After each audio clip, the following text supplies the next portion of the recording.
Hello students, welcome back to our YouTube channel. Students, आज हम start करने वाले हैं ग्रेविटेशन चैप्टर के न्यूमेरिकल्स। आज के इस लेक्चर में हम अनसॉल्व न्यूमेरिकल्स सॉल्व करने वाले हैं। कई बच्चों को लगता है कि जो न्यूमेरिकल्स होते वो टफ होते, लेकिन टेंशन लेने की कोई ज़रूरत नहीं। मैं हूँ आपके साथ, आपको मैं सारे न्यूमेरिकल्स बहुत अच्छे से समझा दूंगा। Okay. An object takes 5 seconds to reach the ground from a height 5 meter on a planet. एक प्लैनेट है, उस प्लैनेट पर एक ऑब्जेक्ट अगर सरफेस से 5 मीटर इतनी हाइट तक हो और 5 मीटर इतनी हाइट से रिलीज करने के बाद वो ग्राउंड तक पहुंचने में 5 सेकंड इतना वक्त लेता है। ओके, तो हमें क्या निकालना है, उस प्लैनेट पर जी की वैल्यू क्या होगी। जी की वैल्यू मतलब क्या, ग्रेविटेशनल एक्सेलरेशन की वैल्यू उस प्लैनेट पर क्या होगी, ये हमें निकालना है। हमें अर्थ पर पता है कि 9.8 है, लेकिन यहाँ पर प्लैनेट अलग दिया है। ओके, तो देखिए पहले हम क्या लिख लेंगे, गिवन क्या क्या देखे रखा है। देखिए टेक्स 5 सेकंड, सेकंड मतलब क्या, टाइम देके रखा है। सो टाइम को हम टी से डिनोट करते हैं, इज इक्वल टू 5 सेकंड।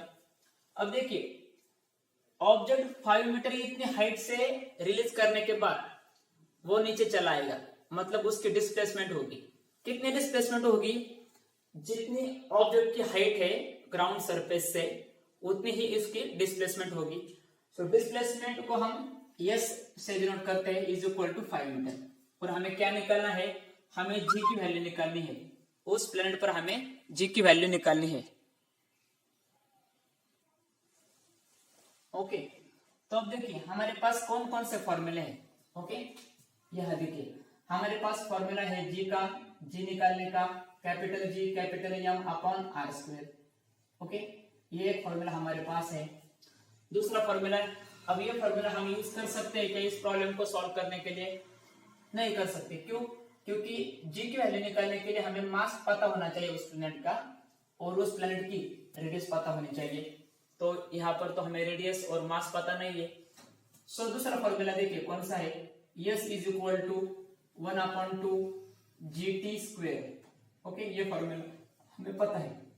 अब देखिए इसका यूज कर सकते हैं क्या, देखिए यस, यस मतलब क्या, डिस्प्लेसमेंट। डिस्प्लेसमेंट हमें पता है, जी की वैल्यू हमें निकालनी है, और टी की वैल्यू जो है वो हमें दे के रखिए। सो हमें देखिए हमें डिस्प्लेसमेंट पता है, टी की वैल्यू पता है, तो हम जी आसानी से निकल सकते हैं। सो हम इस फॉर्मूला का यूज करेंगे। क्यों करेंगे, हमें ऐसा फॉर्मूला फाइंड आउट करना होगा, ऐसा फॉर्मूला देखना होगा जिस फॉर्मूले में टी और यस और जी ये तीनों टर्म्स आ जाए, तो वो ये फॉर्मूला है। तो हम इस फॉर्मूला का यूज करते हैं। ओके, सो देखिए फॉर्मूला क्या है, फॉर्मूला को मैं लिख लेता हूं, S is equal to, okay, 1/2 GT square. Okay, अब देखिए यस मतलब क्या, डिस्प्लेसमेंट, वो कितनी है, वो है 5 meter, is equal to 1/2 into g की वैल्यू हमें निकालनी है, उसे वैसे ही रहने देते हैं। टी मतलब क्या, टाइम, वो कितना है 5 सेकंड। सो 5 का स्क्वायर करते हैं। ओके, नेक्स्ट देखिए क्या आ जाएगा, 5 into 5 is equal to 1/2 into G into 5 का स्क्वायर कितना होता है, 5 का स्क्वायर होता है 25। ओके, अब देखिए क्या करिए, अगले वाली स्टेप में इस 5 को 2 से मल्टीप्लाई कर दीजिए, क्योंकि ये 2 यहाँ पर डिवाइड है, अपोजिट साइन के, सॉरी इक्वल साइन के अपोजिट जाकर वो क्या हो जाएगा, मल्टीप्लाई हो जाएगा। ओके, सो नेक्स्ट स्टेप देखिए, नेक्स्ट स्टेप में हो जाएगा 10 इज इक्वल टू, अब ये 2 तो 5 से मल्टीप्लाई हो गया, तो बचा क्या, सिर्फ g इंटू 25। सो 25 क्या आ जाएगा, 25 g। हमें वैल्यू किसकी निकालनी है, हमें वैल्यू g की निकालनी है।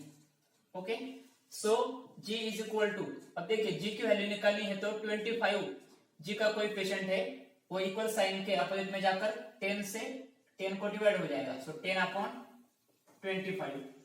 अब देखिए 10 और 25 कौन से टेबल में आते हैं, 5 2 10, 5 5 25। सो इज इक्वल टू 2/5, और 5 से फिर 2 को डिवाइड कर दीजिए तो आपको मिल जाएगी जी की वैल्यू 0.4।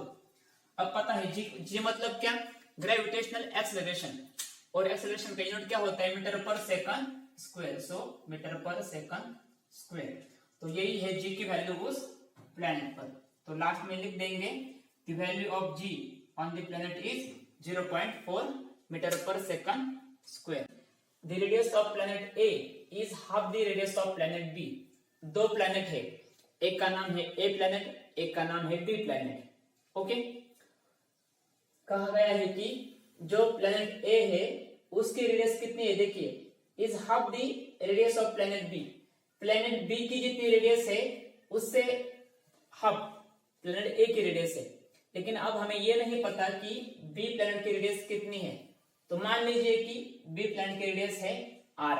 ओके, सेंटर से लेके जो सरफेस है, सर्कुलर सरफेस, उस तक का डिस्टेंस, या फिर हम कहें कि स्फीयर तक का कोई भी पॉइंट। तो मुझे बताइए अगर बी प्लेनेट की रेडियस होगी आर, तो ए प्लेनेट की कितनी हो जाएगी, हाफ, मतलब r/2। What must be the mass of B so that the value of g on B is half that of its value on A. उन्होंने बोला गया है कि if the mass of A is ma, a planet जो है उसका mass है ma, what must be the mass of B, तो बी प्लेनेट का मास कितना होगा जिसकी वजह से, so that the value of g on b is half that of its value on a। b planet का मास कितना होगा जिसकी वजह से b प्लेनेट पर g की वैल्यू a प्लेनेट के मुकाबले हाफ होगी। ओके, मतलब b प्लेनेट पर g की वैल्यू कितनी होनी चाहिए, जितनी a प्लेनेट की है उससे हाफ। तो अब हमें यह नहीं पता कि a प्लेनेट पर g की वैल्यू कितनी है। मान लीजिए कि ए प्लेनेट पर जी की वैल्यू है जी, सो बी प्लेनेट पर क्या हो जाएगी, g/2। ओके, तो पहले हम क्या करते हैं, प्लेनेट ए के बारे में लिख लेते हैं। For planet A, for planet A, देखिए प्लेनेट ए का मास कितना है, यह लिखिए mass is equal to ma। फिर रेडियस कितनी है, रेडियस है r/2, और g की वैल्यू कितनी है g, मैं यहां लिखता हूं ga मतलब क्या, ए प्लेनेट पर g की वैल्यू वो है g। ओके, ये हो गया प्लेनेट ए के बारे में। ठीक है, अब देखिए फिर से, अब देखिए प्लेनेट ए पर हमें मास पता है, रेडियस पता है और जी की वैल्यू भी पता है। तो अब मुझे बताइए ऐसा कौन सा फॉर्मूला है जिसमें यम मतलब मास, रेडियस और जी की वैल्यू आती हो। तो हमें पता है वो फॉर्मूला क्या होता है, वो फॉर्मूला होता है G is equal to capital G mass upon are square. ये फॉर्मूला हमें पता है। ओके, तो अब देखिए जी की वैल्यू कितनी है, ए प्लेनेट पर वो है जी। ओके, जी की वैल्यू है जी ए प्लेनेट पर, g as constant because gravitational constant is always constant. M means what, mass, कितना है मास, एम ए, मतलब GMA upon R means radius. यहां मैंने कैपिटल आर यूज किया है फॉर्मूले में, लेकिन यहां पर एक्चुअली रेडियस कितनी है, r/2। ओके, सो r/2 bracket square. Okay, next, अब देखिए यहां हमें r का भी स्क्वायर करना है और 2 का भी स्क्वायर करना है। तो क्या आ जाएगा, G is equal to GM upon r square upon 4। Okay, so G is equal to, अब ये 4 जो है वो न्यूमरेटर में चला जाएगा। तो क्या आएगा हमारा answer, 4GM upon r square. Okay, ये हो गया प्लेनेट ए पर। ठीक है, ध्यान दीजिए ये हो गया प्लेनेट ए पर जी की वैल्यू, मतलब ओके। अब निकलते हैं बी प्लेनेट पर। Okay, on planet B, on planet B अब देखिए बी प्लैनेट का मास कितना है, वो हमने सपोज कर लिया कि mv इतना है। ओके, बी प्लैनेट का मास हमें निकालना है, हमने सपोज कर लिया कि वो है mv। रेडियस देखिए कितनी है, रेडियस प्लैनेट बी की बात कर रहा हूं मैं, कितनी है रेडियस r। ओके, अब देखिए मैंने यहाँ पर एक सर्कल, एक जो प्लैनेट है उसकी साइज स्मॉल रखी है और जो दूसरा प्लैनेट है उसकी साइज मैंने बड़ी रखी। क्यों? क्योंकि अगर इसकी रेडियस ज्यादा होगी, क्योंकि इसकी रेडियस r है तो इसकी साइज भी ज्यादा होगी। ओके, अब देखिए फिर से यही फॉर्मूला हमें यूज करना है। अब बी प्लैनेट पर g की वैल्यू कितनी है, कितनी होनी चाहिए, g/2, g/2, क्योंकि हमें कहा गया है कि ए प्लैनेट पर जितनी वैल्यू g की है उससे हाफ वैल्यू बी प्लैनेट पर होनी चाहिए। सो फॉर्मूला पुट कीजिए फिर, g is equal to capital G capital M upon r square. Okay, g की वैल्यू कितनी है देखिए, बी प्लैनेट पर वो है g/2 is equal to capital G capital M upon, अब m मतलब क्या, mass of B planet mv, m की जगह आप mv पुट कर दीजिए, और r रेडियस कितनी है देखिए, रेडियस है r, सो r का स्क्वायर। ओके, अब ये 2 यहाँ पर डिवाइड में है तो यहाँ जाकर क्या हो जाएगा, मल्टीप्लाई में हो जाएगा। So g is equal to gmv upon r square into 2। Okay, तो नेक्स्ट स्टेप में क्या आ जाएगा देखिए, नेक्स्ट स्टेप में आ जाएगा g is equal to 2gmv upon r square. Okay, इस इक्वेशन चाहे तो इसे मैं इक्वेशन 1 दे देता हूं और इस इक्वेशन में 2 दे देता हूं। ओके, नेक्स्ट अब क्या कीजिए देखिए, ठीक से देखिए, g is equal to 4gm upon r square, और यहां भी g is equal to 2gmv upon r square. मैं यहां लिखता हूं फ्रॉम 1 and 2, फ्रॉम 1 and 2। ठीक से देखिए, मैं फिर यहां पर लिखता हूं g is equal to 4gma upon r square, ये इक्वेशन 1 है। तो दूसरा इक्वेशन क्या आ गया हमारा देखिए, g is equal to 2gmv upon r square, इसे इक्वेशन 2 दे दीजिए। अब देखिए इस इक्वेशन में g is equal to 4gma upon r square, ये भी इक्वेशन क्या है, g is equal to 2gmv upon r square, मतलब ये g और g इक्वल हो गए। मतलब इस वाले इक्वेशन में जो g की वैल्यू है लेफ्ट हैंड साइड में, और इस वाले इक्वेशन में जो g है वो दोनों इक्वल है, मतलब इन दोनों की राइट हैंड साइड भी क्या होगी, इक्वल होगी। ओके, सो फ्रॉम 1 and 2 क्या हो सकता है देखिए, इस g की वैल्यू, इस g की जो वैल्यू है वो इस g की वैल्यू से इक्वल है। So 4gma upon r square is equal to 2gmv upon r square. Okay, अब देखिए हमें वैल्यू किसकी निकालनी है, हमें वैल्यू निकालनी है mv की। ओके, देखिए इस इक्वेशन को मैं ऐसे भी लिख सकता हूं 2g upon r square into mv। अब मुझे वैल्यू निकालनी है mv की, मतलब बी प्लैनेट का मास कितना है वो मुझे निकालना है। सो क्या हो जाएगा देखिए, mv इज इक्वल टू, ये जो 2g अपॉन r स्क्वायर है ये इससे मल्टीप्लाई में है, इक्वल साइन के अपोजिट में जाकर क्या हो जाएगा, वो डिवाइड हो जाएगा। तो क्या बच जाएगा देखिए, 4gma upon r square into, sorry into नहीं, multiply, divide by 2g upon r square, 2g upon r square.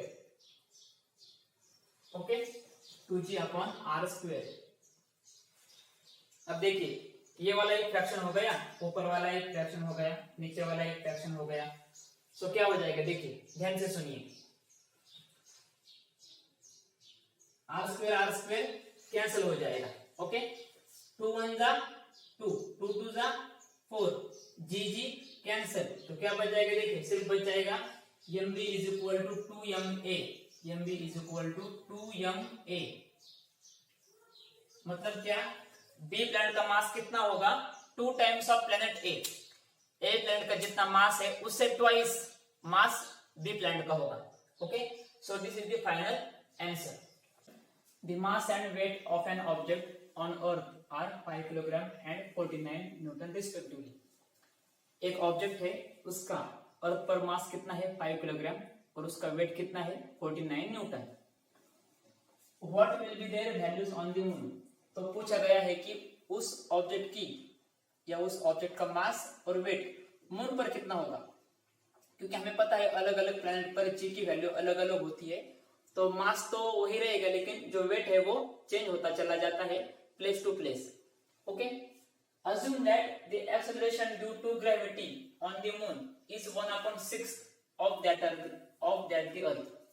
बोला गया है कि मून पर जी की वैल्यू कितनी है, जितनी अर्थ पर है उससे 6 गुना कम। मान लीजिए कि अर्थ पर अगर है 9.8 तो आप उसको 6 से डिवाइड कर दीजिए, जितना आंसर आएगा उतनी वैल्यू जी की कहां पर होगी, मून पर होगी। ओके, मतलब 1/6 हम कह सकते हैं कि 6 टाइम्स कम। ओके, 6 गुना कम। तो देखिए पहले क्या करिए, गिवन क्या क्या देके रखा है हमें, the mass and object of an object on earth are 5 kilogram. Okay, so mass कहां पर, mass on earth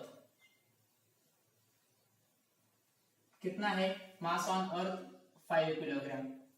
okay, then weight कहां पर, वो है अर्थ पर, ऑन अर्थ, वो कितना दिया गया है हमें 49 न्यूटन। ओके, और जी की वैल्यू कितनी है, देखिए जी की वैल्यू कहां पर, मून पर, g on moon, g on moon वो कितनी है 1/6 of that of the earth. मतलब अर्थ पर जितनी होगी उससे 6 गुना कम, तो इसका मतलब है g on earth divide by 6। Okay, लेकिन आप देखिए अगर हमें मून पर उस ऑब्जेक्ट का मास नहीं वेट निकालना हो तो मून पर जी की वैल्यू कितनी है ये हमें पता होना चाहिए, लेकिन मून पर वैल्यू कितनी है अर्थ से 6 गुना कम, तो पहले हमें अर्थ पर वैल्यू कितनी है जी की वो फाइंड आउट करना होगा। ओके, सो देखिए हमें क्या क्या देके रखा है, मास पता है हमें और वेट भी पता है। ओके, मास पता है और वेट भी पता है, उस ऑब्जेक्ट का अर्थ पर मास और वेट कितना है वो हमें पता है। तो देखिए फॉर्मूला क्या है, वी नो दैट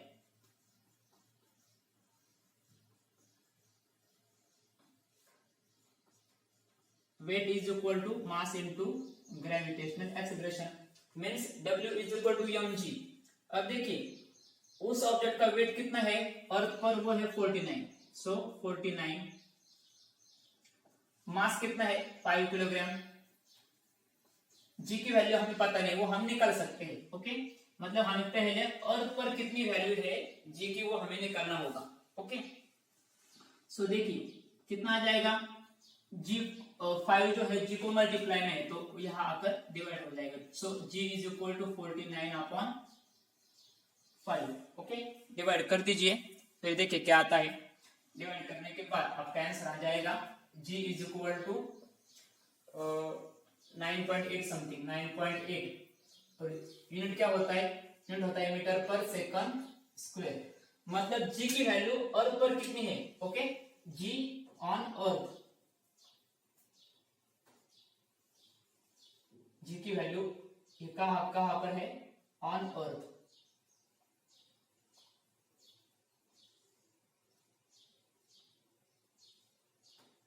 ओके, अब हमें जी की वैल्यू मिल गई कहां पर, अर्थ पर, तो अब हम जी की वैल्यू मून पर निकाल सकते हैं, वो कितनी है अर्थ से 6 गुना कम। Okay, so acceleration due to gravity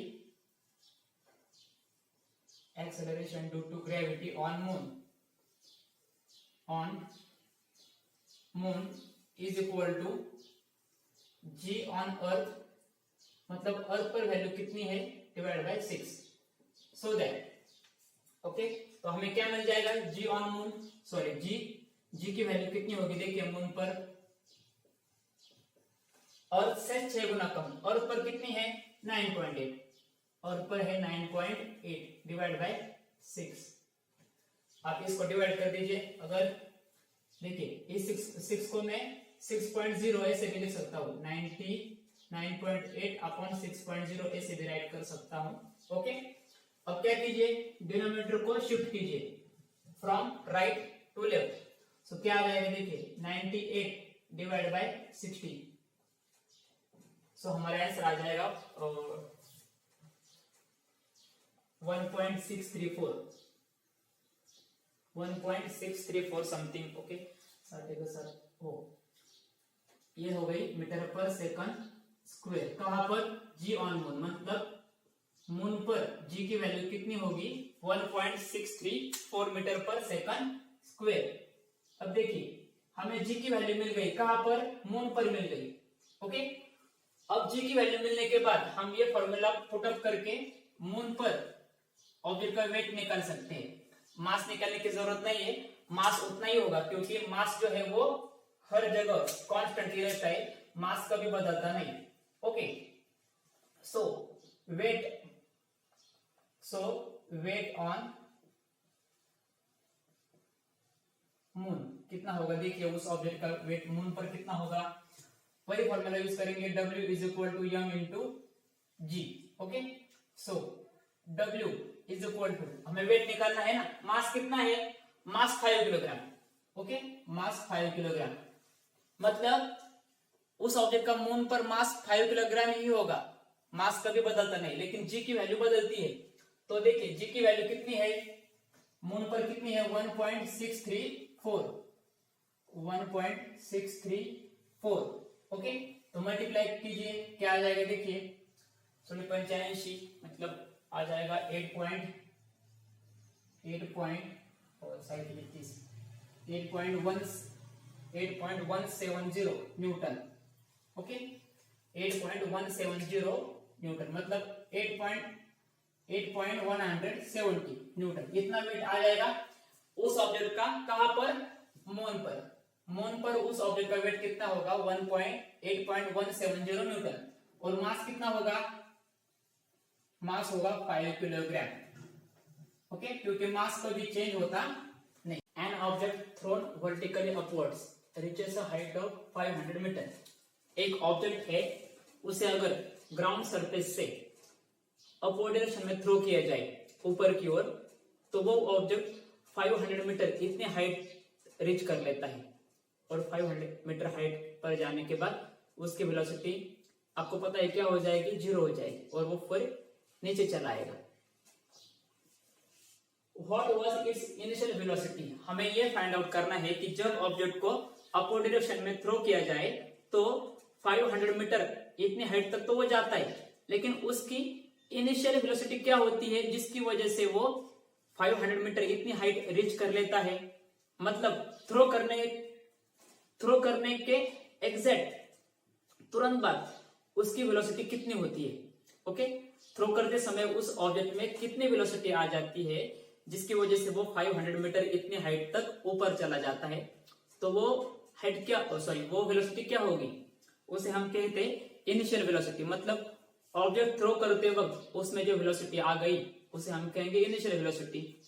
okay, मान लीजिए यह है ग्राउंड सरफेस, मैंने ऑब्जेक्ट को ऊपर की ओर थ्रो किया, ऊपर की ओर थ्रो करने के बाद ऑब्जेक्ट जो है वो 500 मीटर यहां पर जाता है, 500 मीटर इतनी हाइट वो अटेन कर लेता है। फिर 500 मीटर इतनी हाइट रीच करने के बाद वहां पर उसकी वेलोसिटी 0 हो जाती है। ये तो जाहिर सी बात है, कोई भी ऑब्जेक्ट ऊपर जाने के बाद एक पर्टिकुलर पॉइंट पर उसकी वेलोसिटी क्या हो जाती है, 0 हो जाती है, और वो फिर नीचे गिर जाता है। ओके, तो अब देखिए इनिशियल वेलोसिटी मतलब क्या, u1। इनिशियल वेलोसिटी को हम u1 से डिनोट करते हैं। मैंने यहां u1 क्यों किया है, देखिए ऑब्जेक्ट एक बार ऊपर जाएगा और फिर नीचे आएगा। ओके, मतलब ऊपर जाने पर एक वेलोसिटी होगी इनिशियल वेलोसिटी, फिर वो नीचे आएगा तब उसकी इनिशियल वेलोसिटी अलग होगी। देखिए क्या दे के रखा है हमें, how long will the object take to come from back to the earth. Object को थ्रो करने के बाद वो कितने टाइम बाद फिर से अर्थ के सरफेस पर आ जाएगा। मतलब हमें 2 बार टाइम निकालना होगा।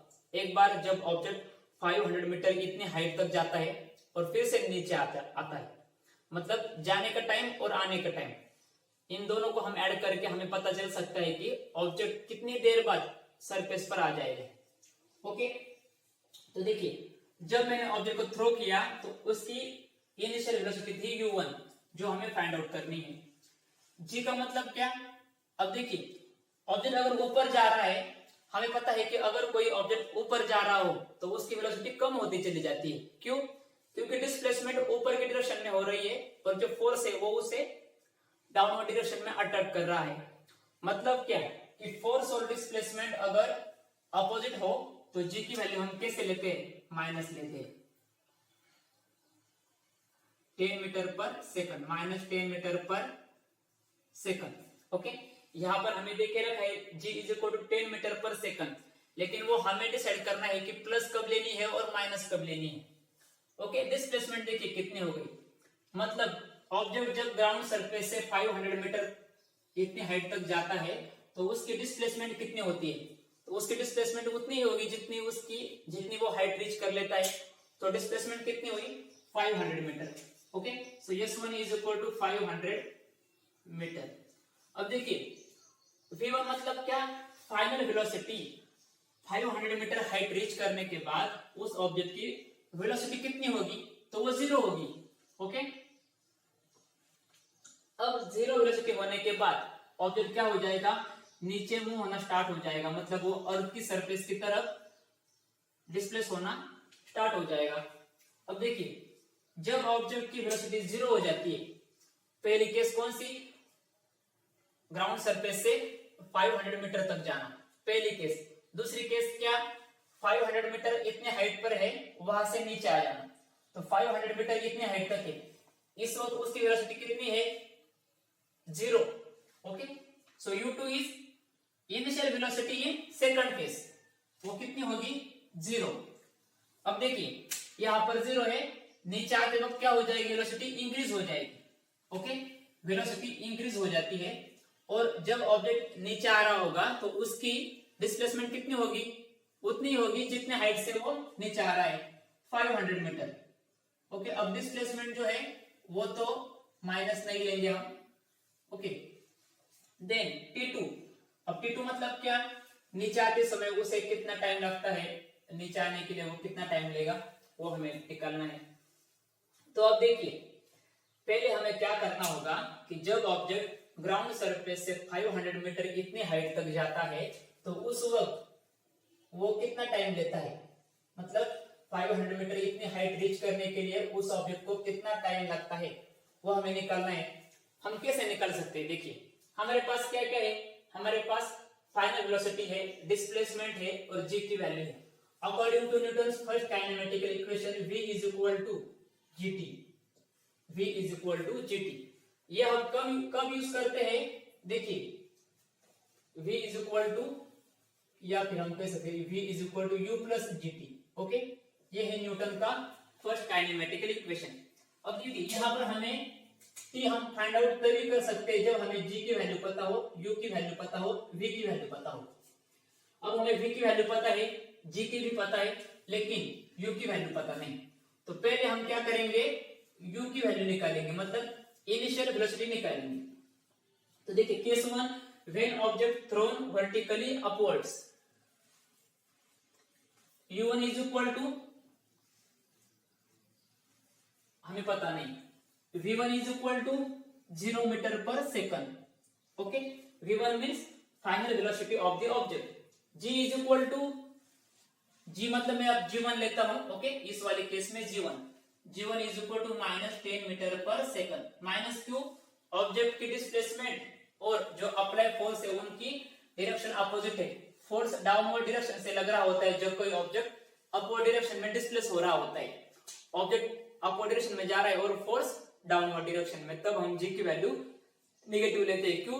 क्योंकि जब ऑब्जेक्ट ऊपर जा रहा होता है तो उसकी वेलोसिटी चेंज तो होती है लेकिन इंक्रीज नहीं होती, डिक्रीज होती है, इसलिए g की वैल्यू हम माइनस लेंगे। ग्रेविटेशनल एक्सेलरेशन S1, डिस्प्लेसमेंट कितनी हुई? जितनी हाइट है। ओके, जितनी हाइट वो रीच कर लेता है उसकी उतनी ही डिस्प्लेसमेंट होगी, वो कितनी होगी 500 मीटर।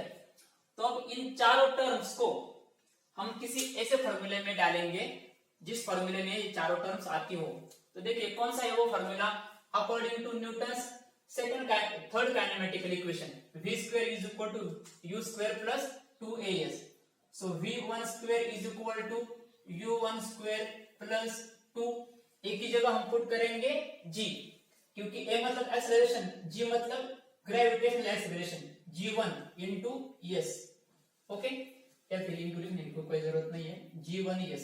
अब देखिए v1 की वैल्यू कितनी है 0, पुट कर दीजिए 0 स्क्वायर, u1 की हमें पता नहीं, u1 स्क्वायर प्लस 2, g1 की कितनी है -10, 2 इंटू -10 इंटू s की कितनी है 500 metre, okay.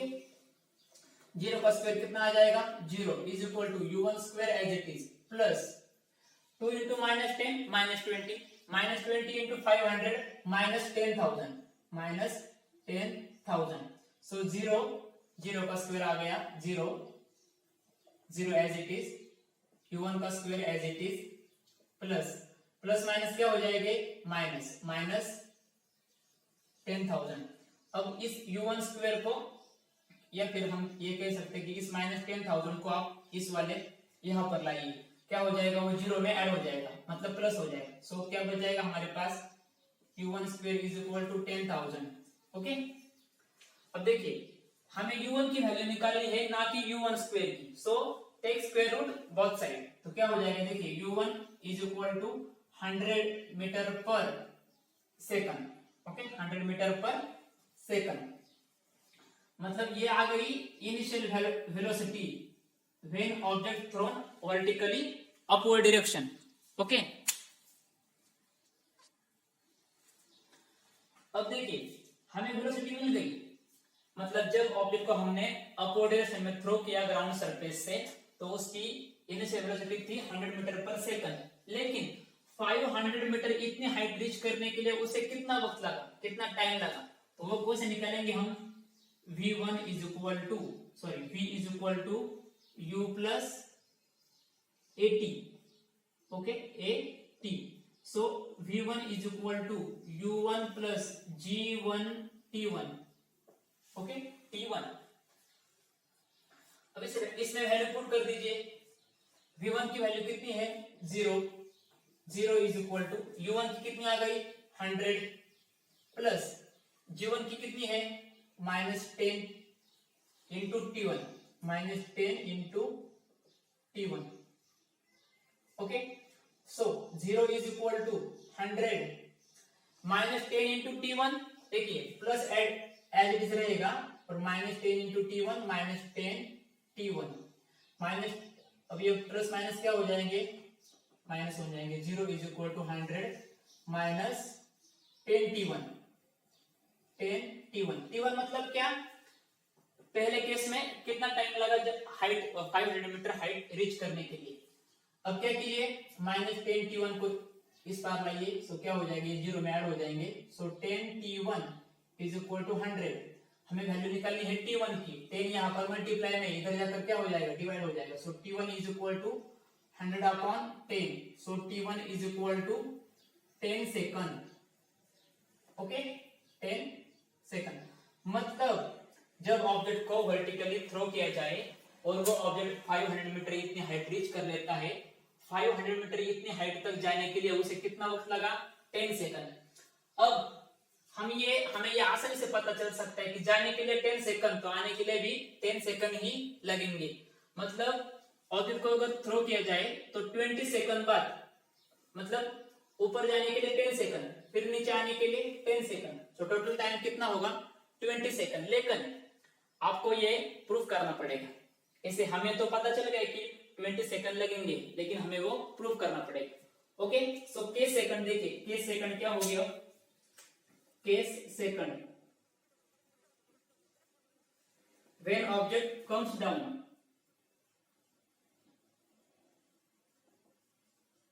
when object comes down। अब देखिए फिर से हम क्या करेंगे, ये वाला इक्वेशन और ये वाला इक्वेशन यूज करके भी निकाल सकते हैं, लेकिन उसकी कोई जरूरत नहीं। हम जो है वो सेकंड इक्वेशन यूज करके देखते हैं कि आता है या नहीं। ओके, सो सेकंड इक्वेशन क्या है, देखिए s is equal to ut plus 1/2 at square. Okay, अब देखिए क्या आ जाएगा, यस मतलब क्या, डिस्प्लेसमेंट। ओके, अब देखिए अब डिस्प्लेसमेंट हम कौन सी वाली लेंगे, जैसे देखिए डिस्प्लेसमेंट हम कौन सी वाली लेंगे, फर्स्ट केस की नहीं लेंगे, सेकंड केस में जो डिस्प्लेसमेंट है कितनी है वो लेंगे। सो s2 इज इक्वल टू रुकिए यहाँ पर g2 is equal to 10 metre पर second. Okay, s2 is equal to u2 plus u2 t2। Okay, u2 t2 मतलब क्या, सेकंड केस में कितना टाइम लगेगा, u2 t2 plus 1/2 at square. अब a की जगह हम क्या लेंगे, g लेंगे। अब हम यहां लेते हैं g2। Okay, g2 into 1/2 into g2 into t2 का स्क्वायर। ओके, t2 का स्क्वायर कर दीजिए। देखिए क्या आ जाएगा, डिस्प्लेसमेंट कितनी है सेकंड केस में, 500 मीटर। सो लिखिए 500 metre is equal to u2 मतलब क्या, सेकंड केस में इनिशियल वेलोसिटी कितनी थी जब ऑब्जेक्ट ऊपर से नीचे आ रहा हो। ओके, 500 मीटर हाइट से नीचे की ओर आ रहा हो तो उसकी इनिशियल वेलोसिटी कितनी होगी, 0 होगी। आप बोलेंगे कि यहाँ सिर्फ v2 क्यों नहीं लिया, v2 नहीं, क्योंकि अब ये सेकंड केस में जब ऑब्जेक्ट ऊपर जा रहा होता है, मतलब पहले केस में जब ऑब्जेक्ट ऊपर जाएगा तो ऊपर जाने के बाद कुछ माइक्रो सेकंड के लिए वो ऊपर ही रहता है जब उसकी वेलोसिटी 0 होती है।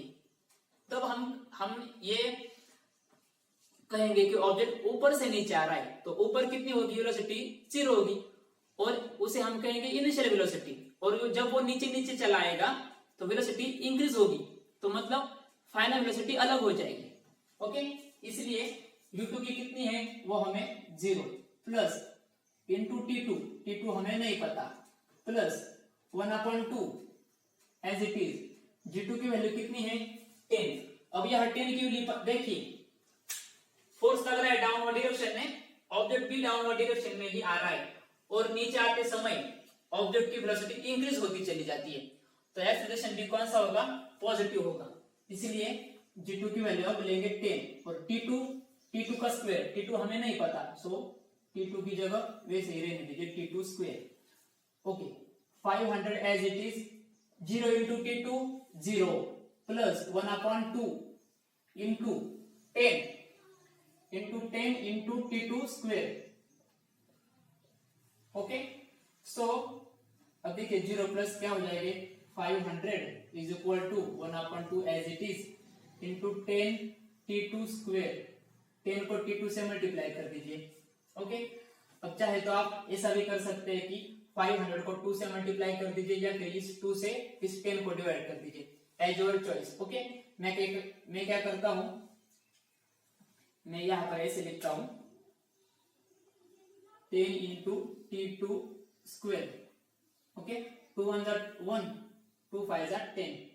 ओके, तो देखिए क्या आ गया, 500 इज इक्वल टू, ठीक से देखिए, 5 1 1 मतलब आ गया हमारा answer 500 is equal to 5 t2 square. अब हमें t2 की वैल्यू निकालनी है, 5 t2 से क्या है, मल्टीप्लाई में है, so t2 square is equal to 500 divide by 5।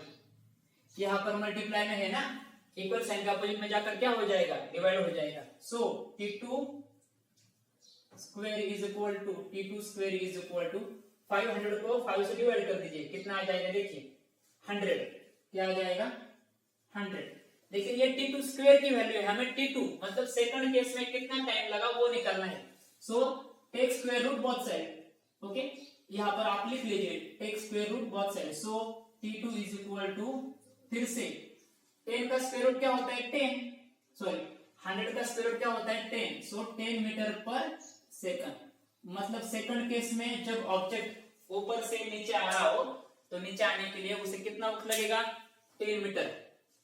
Okay मतलब सॉरी टाइम सॉरी 10 सेकंड, उसे वक्त कितना लगेगा 10 सेकंड। मतलब देखिए टोटल टाइम कितना हो जाएगा, टोटल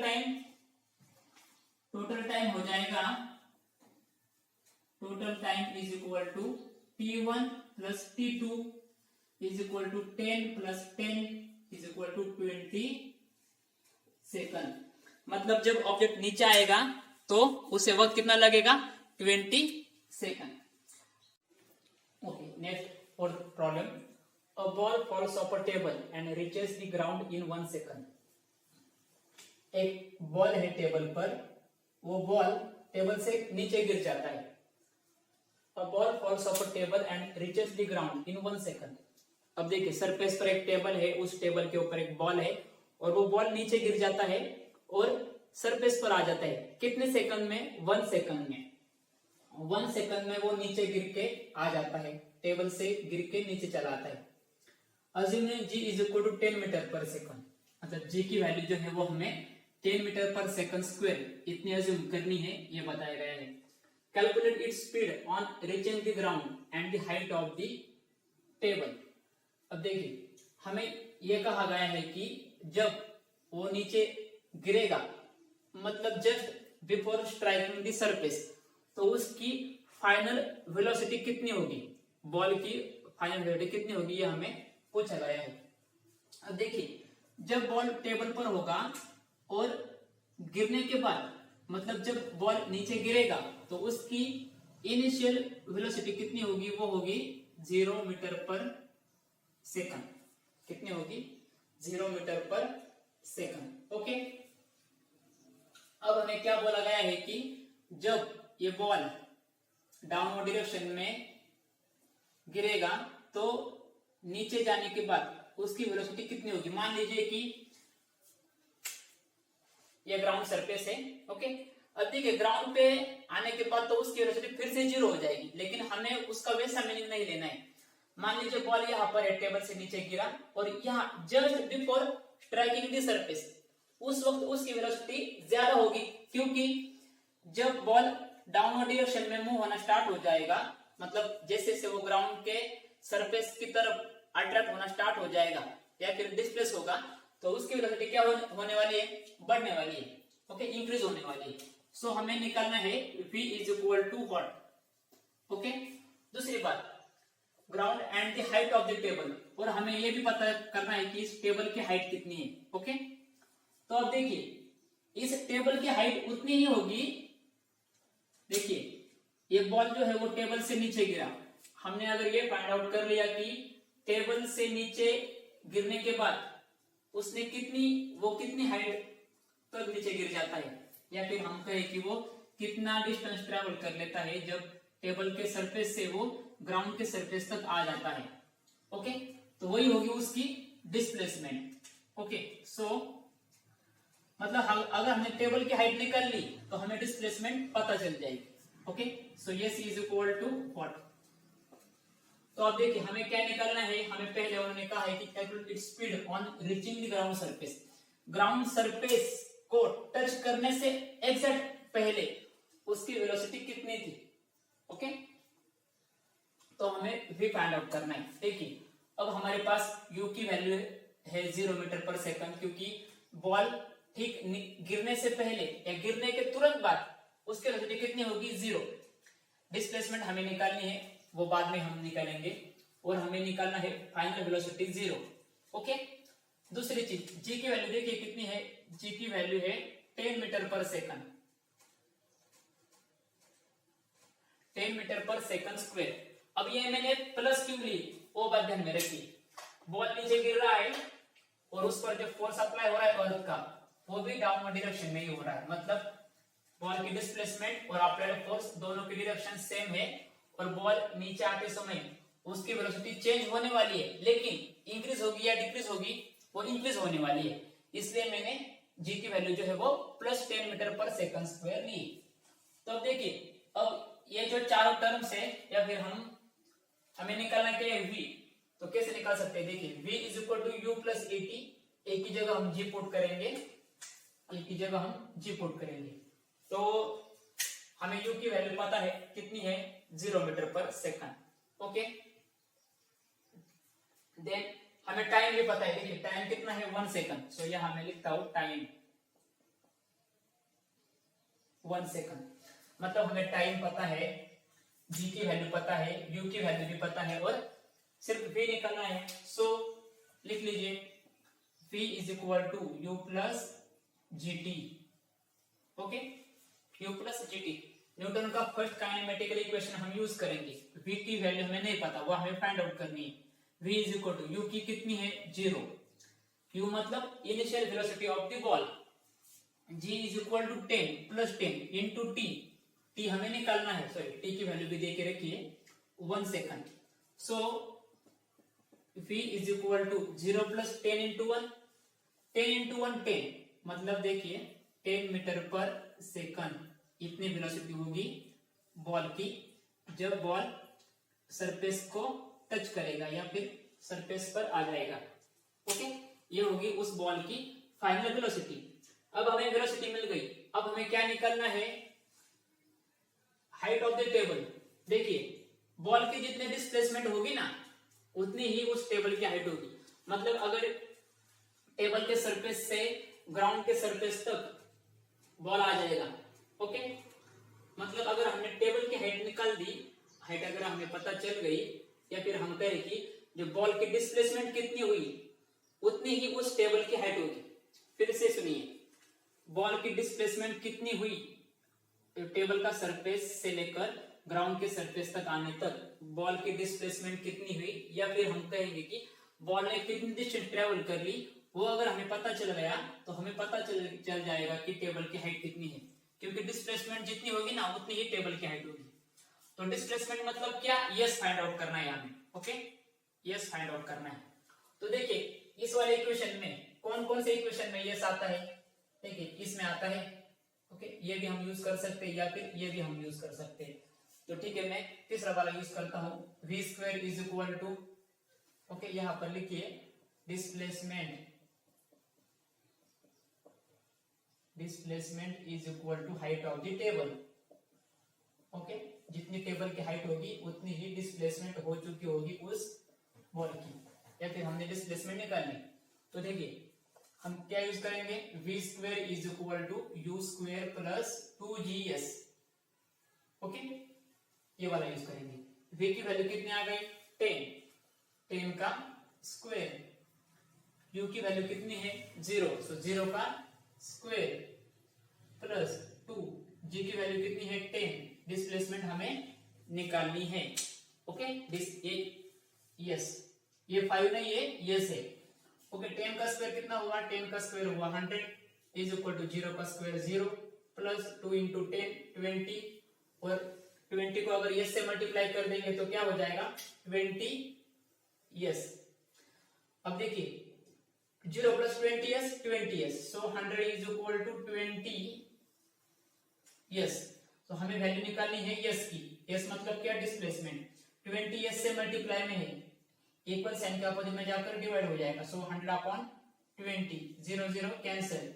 ओके, सो 2 1 जा 2, 2 5 जा 10, मतलब क्या, डिस्प्लेसमेंट कितनी हुई, डिस्प्लेसमेंट हुई 5 मीटर, डिस्प्लेसमेंट हुई 5 मीटर, क्योंकि डिस्प्लेसमेंट का यूनिट क्या होता है, मीटर होता है। तो हमने क्या लिखा है कि जितने डिस्प्लेसमेंट होगी उस बॉल की उतनी ही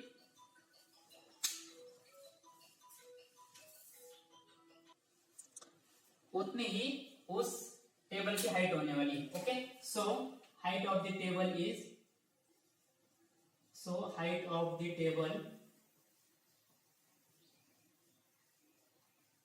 is 5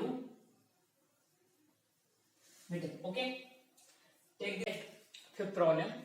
The masses of earth and moon are 6 into 10 raised to 24 kilogram and 7.4 into 10 raised to 22 kilogram respectively. अर्थ का मास कितना है 6 इंटू 10⁻24 किलोग्राम और मून का मास कितना है 7.4 into 10⁻22 kilogram. Okay, the distance between them is 3.84 into 10⁵ kilometer. Earth और moon के बीच में डिस्टेंस कितना है वो है 3.84 इंटू 10⁵ किलोमीटर. इतना दोनों के बीच में डिस्टेंस है. Calculate the gravitational force of attraction between the two. तो हमें उन दोनों के बीच में कितना ग्रेविटेशनल फोर्स एक्ट हो रहा है वो हमें निकालना है. ओके, अब देखिए हमें पता है कि जो Newton's universal law of gravitation है वो क्या कहता है, यूनिवर्स में अगर कोई भी दो बॉडीज हो तो वो दो बॉडीज एक दूसरे को अट्रैक्ट कर रही होती है और उन दोनों में जितना फोर्स एक्ट होता है उसका फॉर्मूला क्या है, उसका फॉर्मूला होता है F is equal to g m upon are square, यानी हम डिस्टेंस का स्क्वायर कह सकते हैं. देखिए मान लीजिए ये है अर्थ और ये है मून, इन दोनों के बीच में डिस्टेंस जो है वो स्मॉल आर है. ओके, अब हमें क्या क्या गिवन दे के रखा है वो पहले देख लेते हैं. देखिए जी की वैल्यू क्या होती है 6.67 इंटू 10⁻11 न्यूटन मीटर स्क्वायर पर किलोग्राम स्क्वायर. मतलब अगर कोई दो बॉडीज जिनका मास 1 किलोग्राम है और वो दोनों ऑब्जेक्ट एक दूसरे से 1 मीटर इतने डिस्टेंस पर हो तो उन दोनों में कितना फोर्स एक्ट होता है वही है जी की वैल्यू. इसे हम कहते हैं ग्रेविटेशनल कांस्टेंट.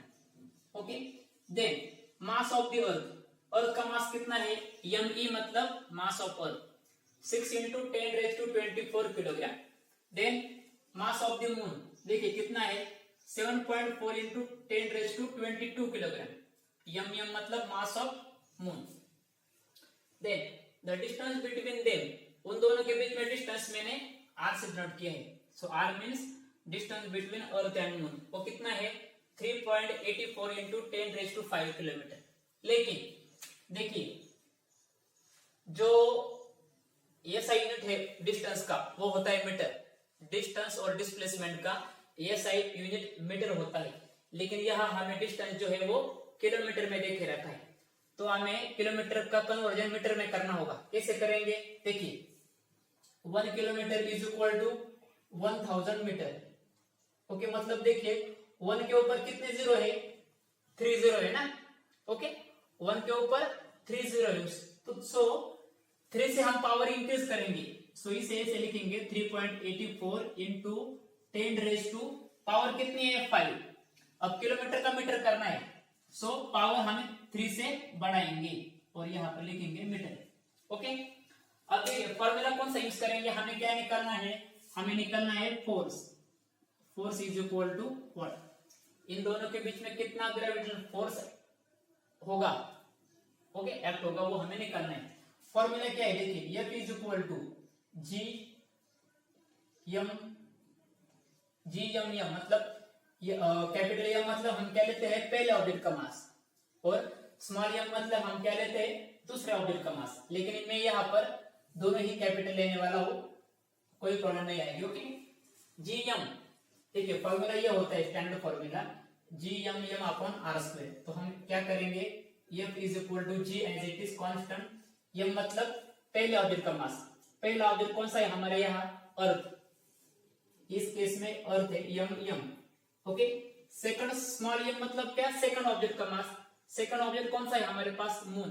तो मून का मास क्या है, सॉरी पहले का है me और दूसरे ऑब्जेक्ट का मास है suppose m upon are square. R square को एज इट इज रहने दीजिए. अब वैल्यू पुट अप कर दीजिए. देखिए F as it is equal to g की वैल्यू कितनी है 6.67 into 10⁻11 into me mass of earth कितना है देखिए 6 into 10⁻24 into mass of moon कितना है वो 7.4 इंटू 10⁻2 कितना 10⁻22 अपॉन क्या आर का स्क्वायर. आर देखिए कितना आ गया, यही है आर. ओके,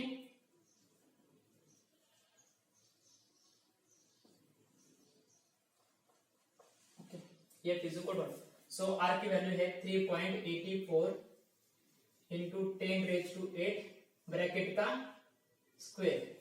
ओके, अब ध्यान से देखिए इसे क्या करना है, आपको कंफ्यूज होना नहीं है।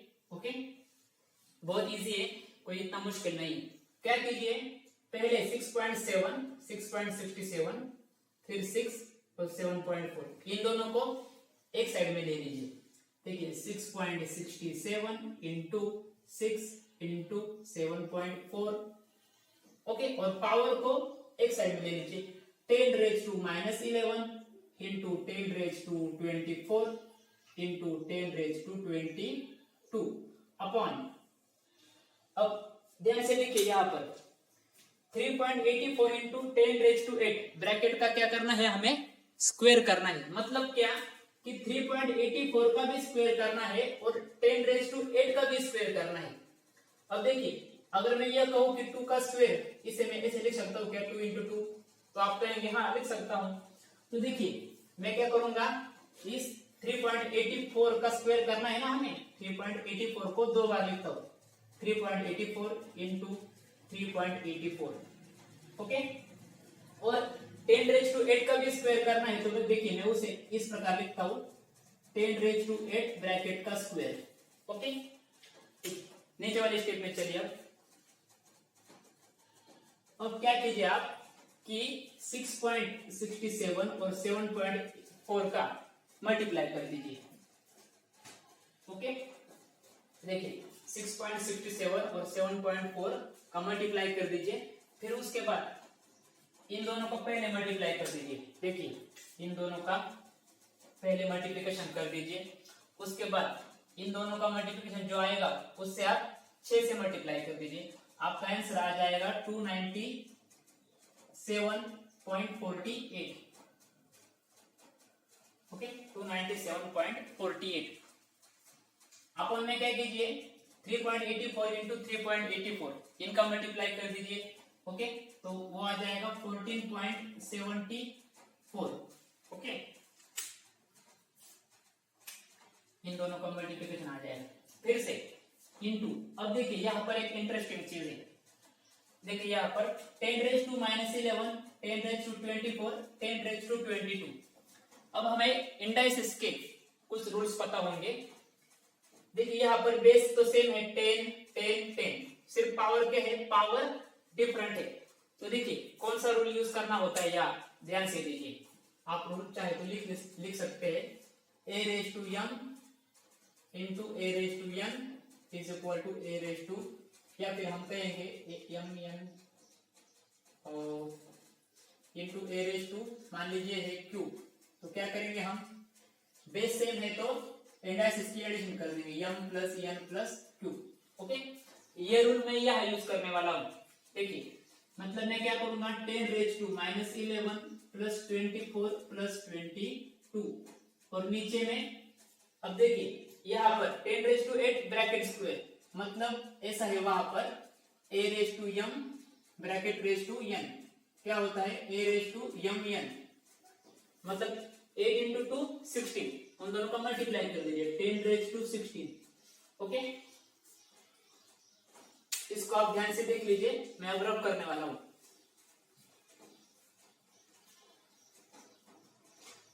ओके, नेक्स्ट स्टेप में देखिए, अब नेक्स्ट स्टेप में क्या हो जाएगा, एक मिनट।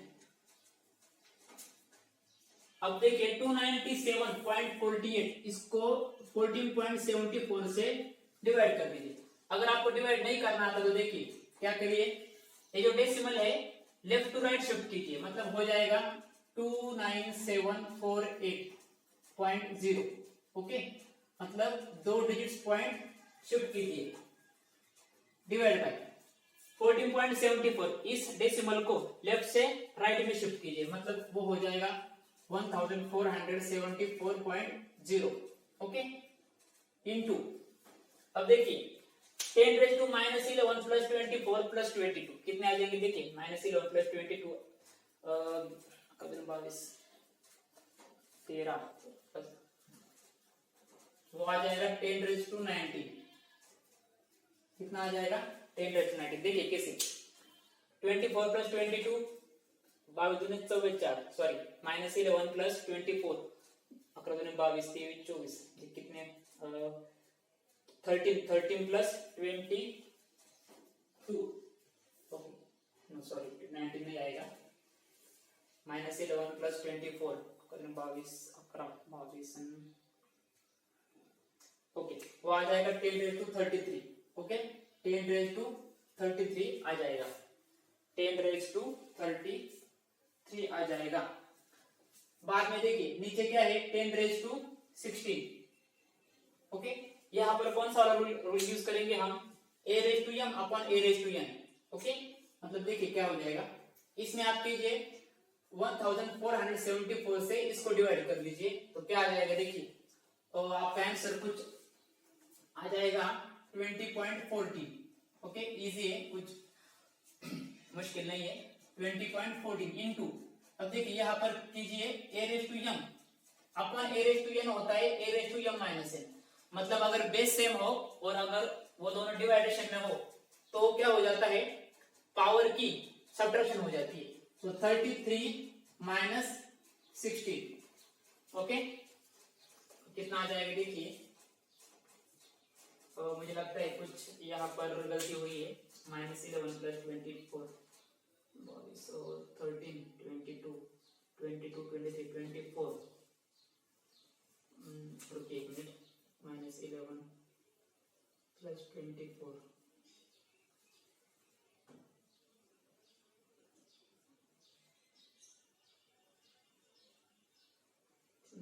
ओके सॉरी इधर 35 है, ओके 35 माइनस 16 कीजिए, 35 माइनस 16 तो आ जाएगा 19, ओके मतलब 20.14 इंटू 10⁻19, ओके 20.14 इंटू 10⁻9। अब आपके बुक में देखिए, आपके बुक में क्या किया है कि आंसर जो है वो दिया है 2.0 इंटू 10⁻20, वो कैसे दिया है देखिए, सिर्फ ये जो डेसिमल है वो, अगर आपको पावर बढ़ानी हो, देखिए अगर आपको पावर बढ़ानी हो, मतलब अगर यहाँ पावर कितनी है 19 है, अगर आपको 20 करना हो तो क्या करना पड़ेगा, ये जो डेसिमल है from right to left shift कीजिए, मतलब हो जाएगा 2, ये जो डेसिमल है वो यहाँ पर आ जाएगा 2.014 इंटू 10⁻20, ये आ गया हमारा फाइनल आंसर, ओके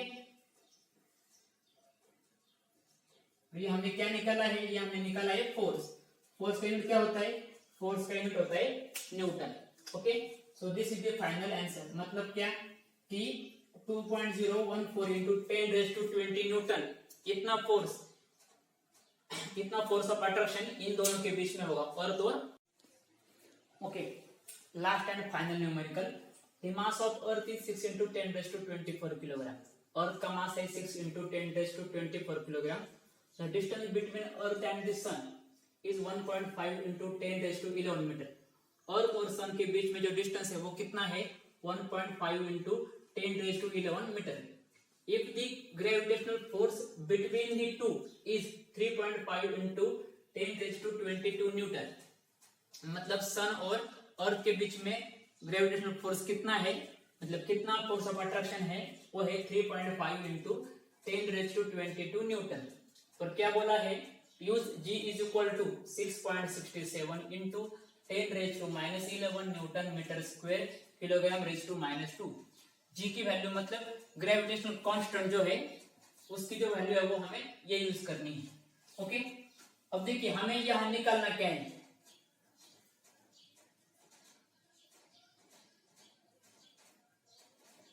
क्योंकि मैंने शायद प्रॉब्लम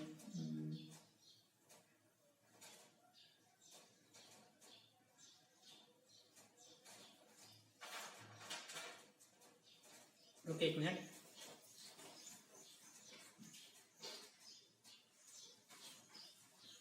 ओके हमें निकालना है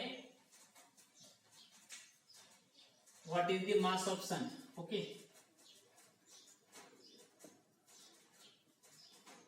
मतलब सन का मास निकालना है, what is the mass of सन,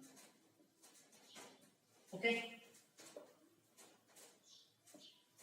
अब देखिए गिवन क्या क्या दिखे रखा है, अर्थ का मास कितना है देखिए 6 इंटू 10⁻24 अर्थ का मास, ओके, उसे मैं एम ई से डिनोट कर देता हूँ, 6 इंटू 10⁻24 किलोग्राम। मास ऑफ सन हमें निकालना है, इसलिए क्वेश्चन मार्क। मास ऑफ सन को मैंने एम एस से डिनोट किया। डिस्टेंस बिटवीन अर्थ एंड सन उसे आर से डिनोट करता हूँ। कितना है डिस्टेंस उन दोनों के बीच में? 1.5 इंटू 10⁻11 मीटर।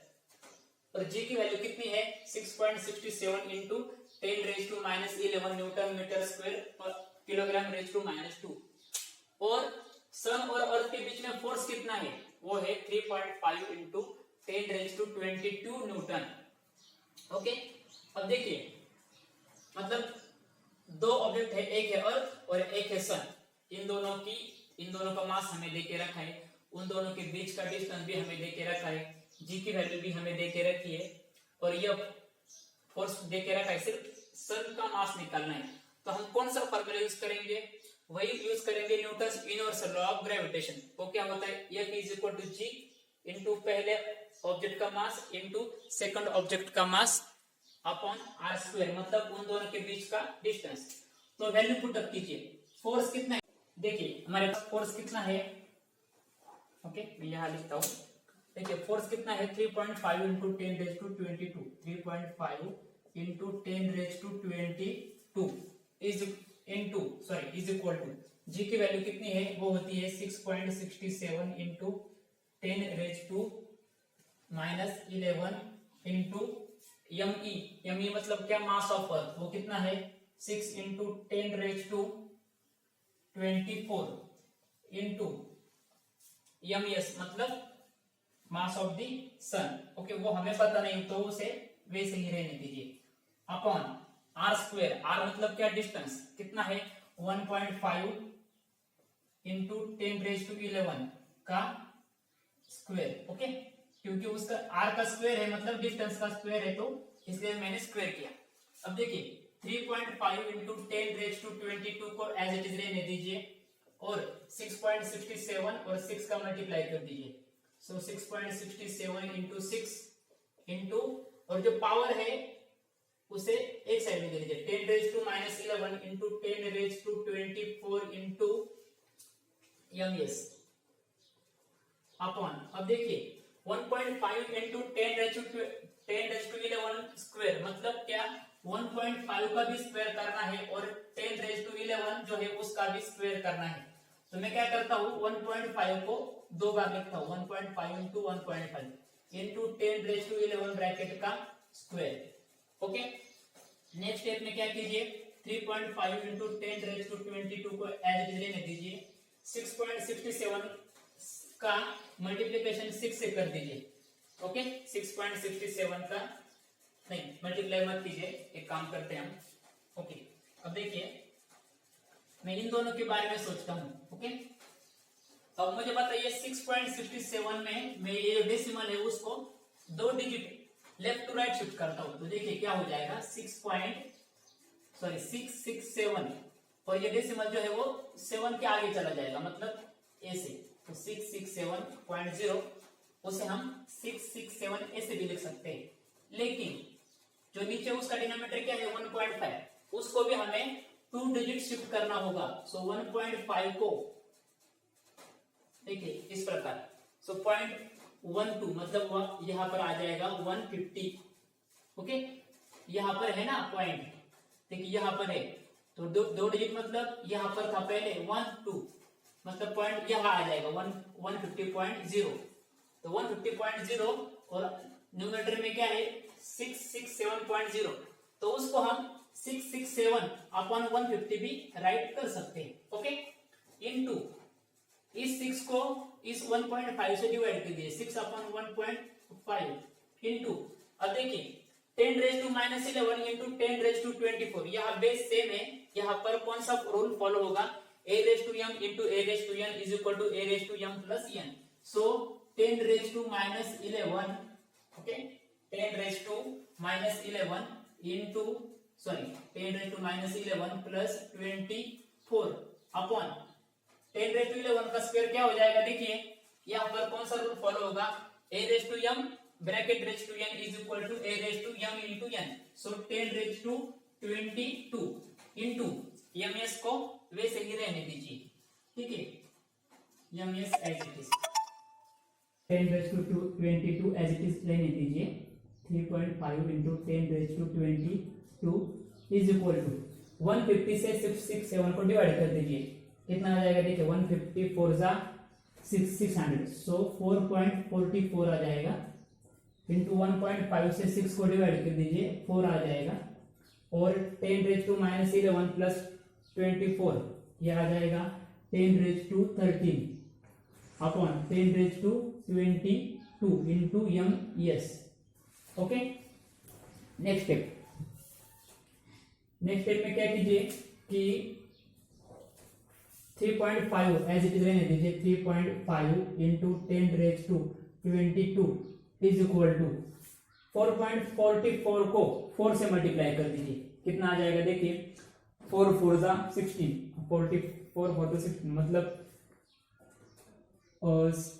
17.76 अप्रोक्सीमेटली आ जाएगा, इंटू यहाँ पर कौन सा रूल अप्लाई होगा देखिए 10⁻13 को 10⁻13 अपॉन 10⁻22 यहाँ अप्लाई कीजिए रूल a⁻m अपॉन a⁻n, सो हो जाएगा 10⁻13 इंटू एमएस, एमएस मतलब मास ऑप्शन।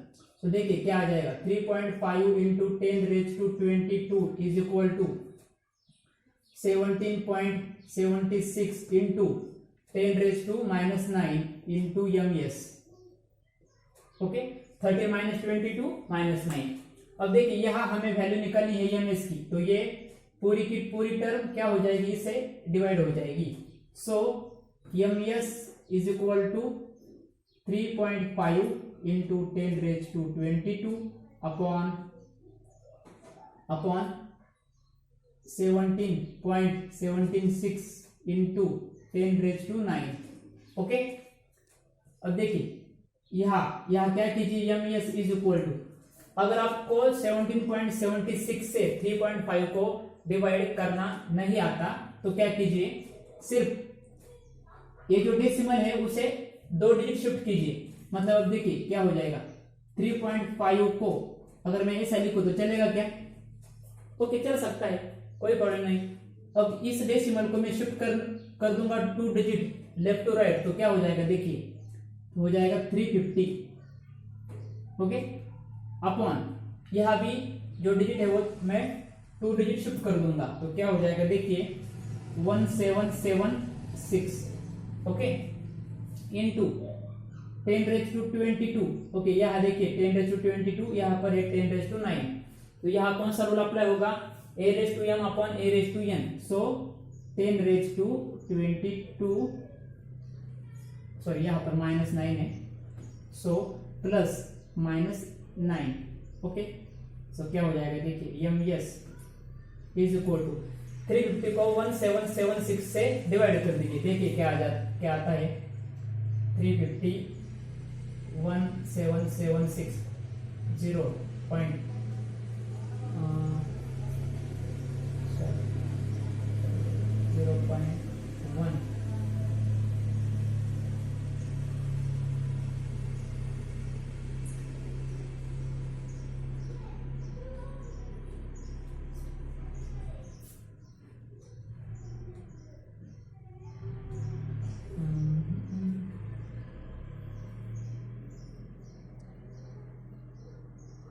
ओके 0.19 आ जाएगा कुछ। ओके 0.19, अगर आप 350 को 1776 से डिवाइड कर दोगे तो कुछ आपका आंसर आ जाएगा 0.196 कुछ आ जाएगा, इंटू 10⁻22 प्लस माइनस 22 - 9 कितने आ जाएंगे देखिए 22 - 9 करने से 22 - 9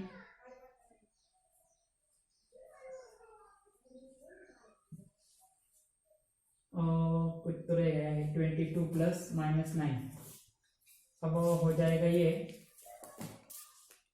22 - 9 प्लस सॉरी रुकिए एक मिनट, और a⁻m upon a⁻n is equal to a⁻m - n, sorry -9।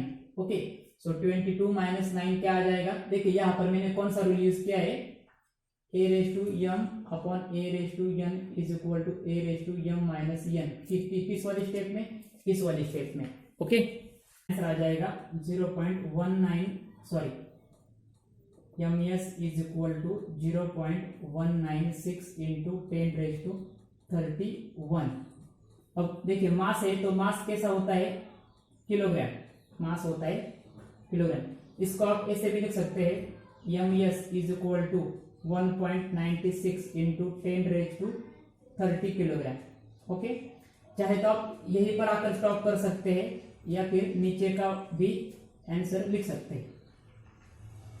Okay, सो इस तरीके से हमारे सारे न्यूमेरिकल्स हो गए हैं। इस वीडियो में अगर आपको कुछ डाउट हो तो मुझे कमेंट में बताइए, और आज की वीडियो अगर आपको अच्छी लगी हो तो अपने दोस्तों में उस वीडियो को शेयर कीजिए, और चैनल पर पहली बार आए तो चैनल को सब्सक्राइब कीजिए ताकि आपको आने वाले वीडियोस का नोटिफिकेशन मिल जाए। सो एनीवे, आज की वीडियो में इतना ही। आपसे मिलते हैं अगली वाली वीडियो में, तब तक के लिए गुड बाय।